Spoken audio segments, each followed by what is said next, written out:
Um, in verse 39, this is a Sanskrit question.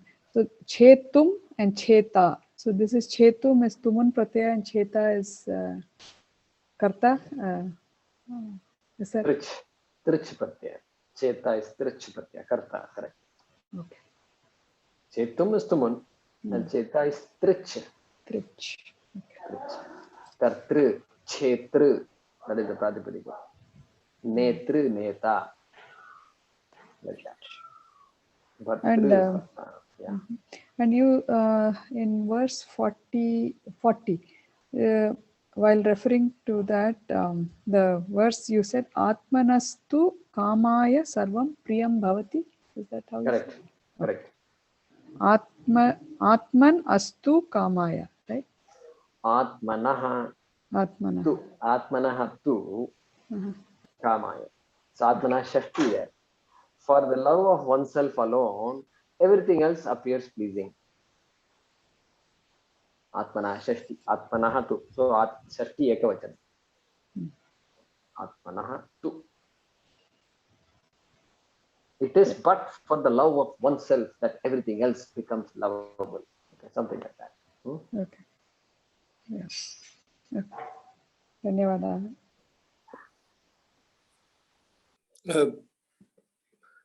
Jackmarji,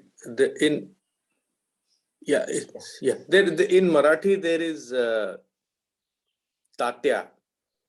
There is a word which is kind of a not a very let's say it's a reference to somebody else, maybe slightly elder, peer-ish. Like Tatya Tope. Tatya Tope. But yeah, that was obviously his name. If somebody is referred to as a Tatya, it's like maybe uncle-ish. Sort not exactly uncle, but so it's like Are Baba type of a thing.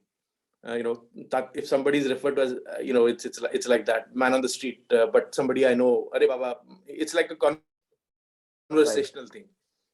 Right. Okay. Yeah. So that's the closest. So oftentimes the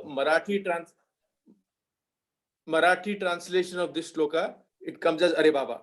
So that particular word, Are Baba main bata raha hu, right? Type of thing. That's how the Marathi translation of this. That's how it comes. Okay. Are Baba. Are Baba suno. Because after all, it's a conversation between two close, persons and friends. So you have to give that. And they were all humorous in their own ways. So you have to. But Shankara's his translation is so different from what you're saying, Anirudhji. Yes, of course. I don't know. I have read it. It's there in some of the other texts that I have, and even in the one I'm following, this is the Gita Press one. If this is in Hindi and it says "Are Pyare," kyonki Are Pyare, that. So there is a conversational element which some translators bring up. That's all I wanted to say. I was also wondering, in Telugu you say Nana, right? In an affectionate way. That's what I was also wondering if that's what it meant. Correct. No, good point. Nana. In Telugu, Tata means grandfather also. Yes. Well, it's interesting how the mood is changing. When you say it this way, it is more endearing, Anirudhji's explanation. And then Shankara's explanation is so profound and so deep. Yes, exactly. Definitely. There's such a shift. Yeah. So Nana, that's a good one in Telugu. Nana. So children also, Nana. Anandinu. In Kannada also, that is Tata is grandfather in Kannada. Yeah. Tata is grandfather. Yeah. Danu also grandfather. Grandfather, but not used for children. So in Tamil, we don't use Tata for kids, for younger people. I've never heard that. Any other question? Haraprasad, go ahead. Mahodaya, two questions. One is, when we chant the Shanti mantra, we say Shantish, Shantish. This is because a Shakara is following the Visarga. Now, can you hear me? Yes, I can. Okay. Now, that's why we say Shantish, Shantish. Now, if I leave one matra gap between Shantihi, Shantihi, can I say Shantihi, Shantihi, Shantihi? Yeah. So in other words, if you put a period, the vertical line after the Shanti, before the next Shanti, then you have to say Shantihi, Shantihi, Shanti, because there is a period, there is a break, there is a punctuation in between. But generally, at least I've not seen a punctuation between the Shantis. Okay, and that is why we always say it together. And because we say it together, the Visarga has to be pronounced, and not as a Visarga itself, and its pronunciation is affected by the letter that follows it, and that's why we say Shanti. Shanti. Yeah, Shanti. but I was told that when you have the Shakara in front of a Visarga, that as a para letter, then it is optional. You don't have to do that. So you can say, since it is optional, you can say Shantihi, leave a gap, one matra gap, Shantihi, Shantihi. I just heard that. Let me explain that optionality to you. Okay. Optionality is, this is where the optionality is. That Visarga will be replaced by a Shakara. Listen to this. The Visarga, scratch off the Visarga and put a Shakara in it. Why Sha? Because the following letter is a Sha. The Visarga becomes a Sha, as it were. Correct. Versus not doing that. That is where the optionality is. Okay? Correct. That is where the optionality is. But in pronunciation, there is no optionality. Both are pronounced identically. You put a Sha in terms of a Visarga, still it is Shanti, Shanti only. You don't put a Sha and it is still two dots Visarga, then also it is Shanti, Shanti. So in pronunciation, there is no optionality. In writing, there is option. Oh, I see. Got it. Okay. Yeah. And very good. The second question is, you translated Vairagya as objectivity. Can you explain me a little bit what is objectivity? Yeah. So I did not translate it. Puja Swamiji translated it. It's not my creation. Okay. Yeah. And so let's look into it. It's an important thing. See, raga. So viraga means what? Raga is what? Like or a dislike. Okay. Like or a dislike. Now, viraga means the vigataha, that from whom a like or a dislike is gone. That's called viraga. It's called vairagya.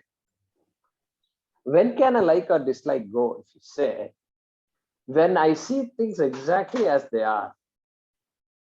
When I see things exactly as they are, okay, I know this is how things are, then I will, the implication is, I will not have a binding desire on any of those things. Binding desire. The more I see things as they are, I may have a desire, but not a binding desire. That can be there. Oh, the weather is good. Let's take a walk. Fine, nothing wrong with that. But my happiness depends on good weather outside. Is a problem. Why it's a problem? Because weather is weather. I better learn to live with whatever weather comes. Okay. So therefore, that therefore objectivity, right? Weather is weather, objectivity. I need for the weather to be good in order for me to be happy. If I say, then that is not objectivity, right? There I'm being subjective. I'm shifting more and more attention on myself now, and I'm not giving the objectivity to the weather. Hey, the weather is what it's going to be, and so let the weather be what it is. That is objectivity. So that vairagyam and objectivity are connected. The more objective I am, the less subjective I am, and the less subjective I am, more vairagyam I have, more dispassionate I am. So here the vision is connected to this dispassion. Very interesting, is it not? So the more I see things as they are, that's the idea. Okay. Connected with your binding desire, yeah? Yes. Yeah. Because ragadvesha will always be there. Ragadvesha cannot be eliminated. But binding desires is something we are talking about. Okay, got it. Good observation. Okay, message from Mahesh. In Subramanya Bhujangam, Shankaracharya uses the word Tata in one of the verses, referring everyone to be son, daughter of Subramanya. Okay? Okay. That's a good observation. Subramanya Bhujangam.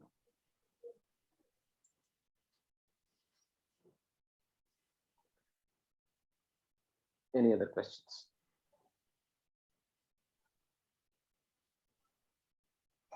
Good. So we will conclude today, and then there was a suggestion, Vijay, from somebody that we should resume having those breakout sessions. Okay, and means the sessions where all of you discuss amongst yourselves, and so I think you all should consider that, discuss that, and see if that's useful, etc. And that discussion, that person told me that it was very clarifying and helped a lot, etc. So somehow we have not had that practice. You all had it for some time, and then it dropped off. So maybe what we can do is after the session, you all can, those who want to stay back can stay back, and Vijay, you can coordinate that session. Yeah. Okay.